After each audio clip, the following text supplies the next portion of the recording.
Allora, anzitutto vorrei dire che questo video io l'ho scritto un bel po' di giorni fa, molto prima che scoppiasse tutto il caso, che ne parlasse YouTube, che ne parlassero i giornali. Siccome sono stato il primo, non avevo la possibilità di farlo perché ero in viaggio, e colpa di YouTube, è colpa della stampa, avrebbero dovuto aspettarmi, per rispetto avrebbero dovuto aspettare che avessi la possibilità di fare questo video per uscire per primo, perché è giusto così.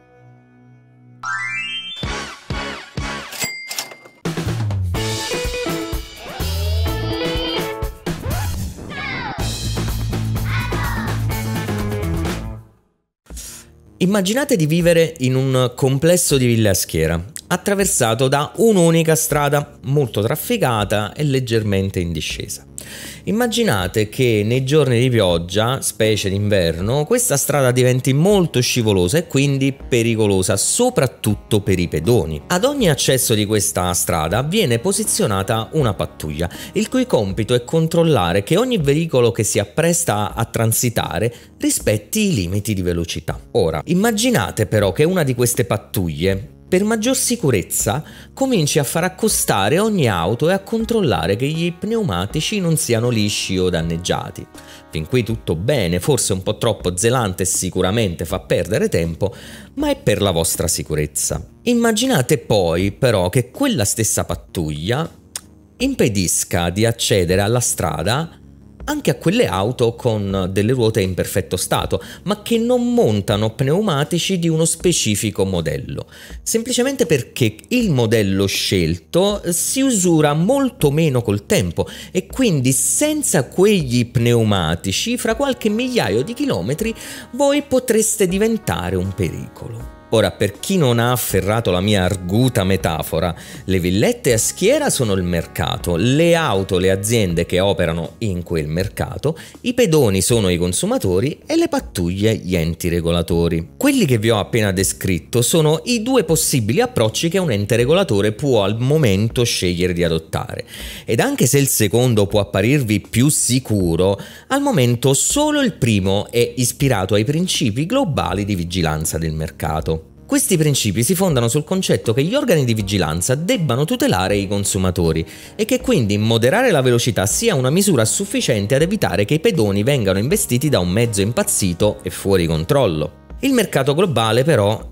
è cambiato, specialmente quello della tecnologia e in particolare quello dei servizi. I videogame, come vi ho detto in questo video qui, non sono più ingombranti mobili a gettoni che potete usare solo recandovi in sala giochi e nemmeno più sono utilizzabili esclusivamente con delle cassettine di plastica che tenete sotto la TV. I videogame arrivano direttamente nelle vostre tasche, sui vostri smartphone e di recente non dovete più nemmeno acquistare singolarmente dei giochi, ma potete semplicemente abbonarvi su dei servizi multigioco che vi rendono disponibili decine e decine di titoli al costo di 2 giochi l'anno. Alla luce di tutti questi cambiamenti del mercato, si è ipotizzato che anche il modo di vigilarlo debba cambiare.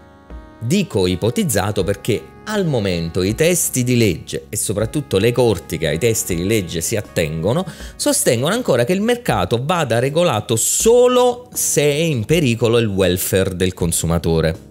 Per usare le parole di Liza Khan, neo presidente della Federal Trade Commission, occorre utilizzare un approccio più olistico per valutare fusioni e acquisizioni nell'industria della tecnologia e dei servizi, considerare in maniera più ampia effetti e ripercussioni, insomma fare un po' i Nostradamus dei noi altri cercando di prevedere le implicazioni a lungo termine sul mercato stesso. Morale della favola? Questo approccio olistico altro non è che un modo molto intellettuale di dare agli organi regolatori il potere di agire direttamente sugli equilibri di mercato, senza dover tener più di conto la figura del consumatore, perché se il mercato è equilibrato non c'è pericolo per il consumatore. Se vengono usati gli pneumatici giusti non finirete investiti anche se l'auto va a 90 all'ora sul bagnato in una zona residenziale. Ovviamente non è mia intenzione giudicare se queste eventuali evoluzioni legislative siano positive oppure no, non ne ho l'autorità e probabilmente neanche gli strumenti, ma vorrei esprimervi semplicemente alcuni personalissimi dubbi che tutto questo approccio mi suscita? Credo sia lecito sottolineare che anzitutto queste commissioni sono composte da persone e per quanto complottistico possa sembrare il mio pensiero, è impossibile escludere totalmente che il fattore umano possa in qualche modo influire sulle decisioni. Specie poi quando viene escluso dall'equazione l'unico fattore riscontrabile così rilevante come quello del benessere del consumatore. Attenendoci al teorico, alle ipotesi, si lascerebbe spazio a pratiche di lobbismo, come ad esempio è stato l'intervento in questi giorni della Camera di Commercio degli Stati Uniti, che nel caso non lo sapeste, non è un organo ufficiale del governo degli Stati Uniti, non è la Federal Trade Commission, è una semplice associazione privata di aziende e industrie. In pratica è una lobby che con le sue dichiarazioni sta tentando di influenzare l'opinione pubblica e allo stesso tempo fare pressione sugli organi regolatori, ma nell'esatto stesso modo in cui sta tentando di fare Sony con le sue dichiarazioni pubbliche di dubbia legittimità e soprattutto gusto. Anche se, a dirla tutta, poi le dichiarazioni della Camera di Commercio degli Stati Uniti riguardo a eventuali linee guide internazionali su cui valutare fusioni e acquisizioni,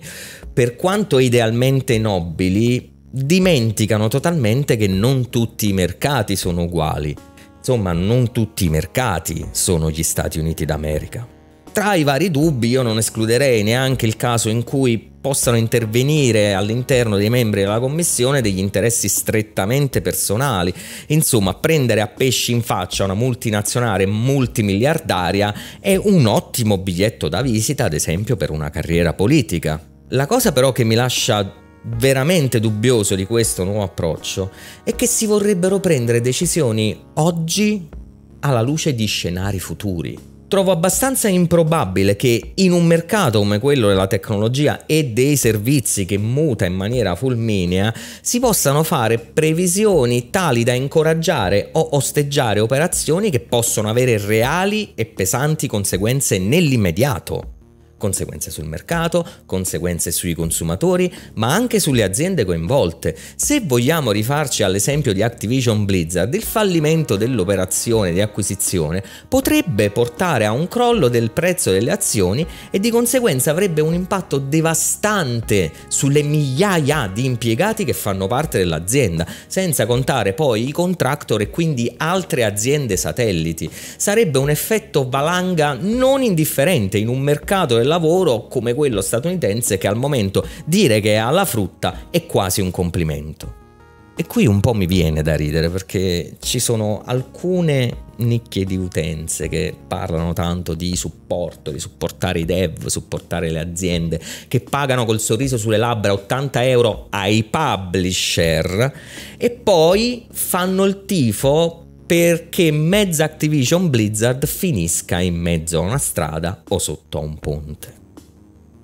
Ma com'è possibile prevedere il futuro in un mercato? Beh, analizzando i dati passati, ma nel caso del mercato del gaming e dei servizi i dati passati o sono già preistoria o addirittura non esistono. Ogni anno vediamo giochi sparire dai radar o cambiare finestra di lancio. In questi ultimi 2 anni poi abbiamo visto il leader di mercato, di questo mercato, alzare i prezzi dei giochi, fare 3 revisioni al proprio hardware che poi, se qualcuno dicesse che sto hardware veramente sugli scaffali non è mai arrivato, torto non ci avrebbe. E insomma, poi di quello stesso hardware ha anche alzato il prezzo senza perdere neanche un singolo cliente.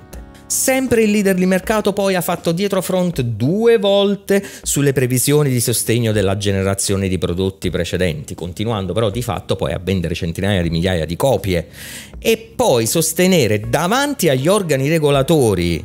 per l'acquisizione di un concorrente, di un publisher, che potrebbe chiudere bottega dalla sera alla mattina se venisse privata di un singolo titolo, che poi, visto la fondamentale importanza di questo titolo per la leader di mercato, io mi chiedo perché in 20 anni non gli sia manco passato per la testa di comprarselo. Un altro dei competitor sul mercato invece continua a produrre utili con un hardware datato e sottopotenziato, sfornando titoli first party dal grande appeal, entrando addirittura poi con forte ritardo nel business dei servizi con un'offerta che sarebbe stata ridicola già nel 2013, facendo così passare il messaggio che il segreto del successo nel mercato videoludico è che il consumatore si fa spennare all'infinito finché lo fai videogiocare come vuole. In pratica mi chiedo, è questo lo status che gli enti regolatori come il CMA stanno cercando di immobilizzare? Davvero in questo momento non si vogliono rimescolare le carte in tavola per dare l'opportunità ai nuovi potenziali utenti che si stanno affacciando in questo momento su questo mercato di godere di un'offerta più ampia e più variegata? Credo personalmente che già da tempo gli enti regolatori non facciano proprio un gran lavoro nel mercato del videogioco e basti pensare a come passa sotto silenzio il lento ma inesorabile fagocitamento di quote di mercato da parte di Embracer e di Tencent. Adesso però che è suonato un campanello d'allarme, anzi direi una bella campana da 70 miliardi, e tutti hanno fatto un passo avanti, mostrando poi però non solo quanto poco conoscano di questo mercato, ma soprattutto che fino ad ora non hanno fatto un gran lavoro per renderlo favorevole al consumatore e ci vengono a dire in faccia che hanno piani per fare anche peggio, stabilire nuove regole per cui gli equilibri rimangano esattamente come sono, come se stesse davvero bene a tutti e se fosse davvero lo status perfetto per il consumatore. Io non credo che ci sia bisogno di regole che stabiliscano tetti di budget e quali e quanti pneumatici usare, insomma, non è la Formula 1. Non ci servono altre regole, ci servono equità e opportunità, perché è un mercato, non un campionato.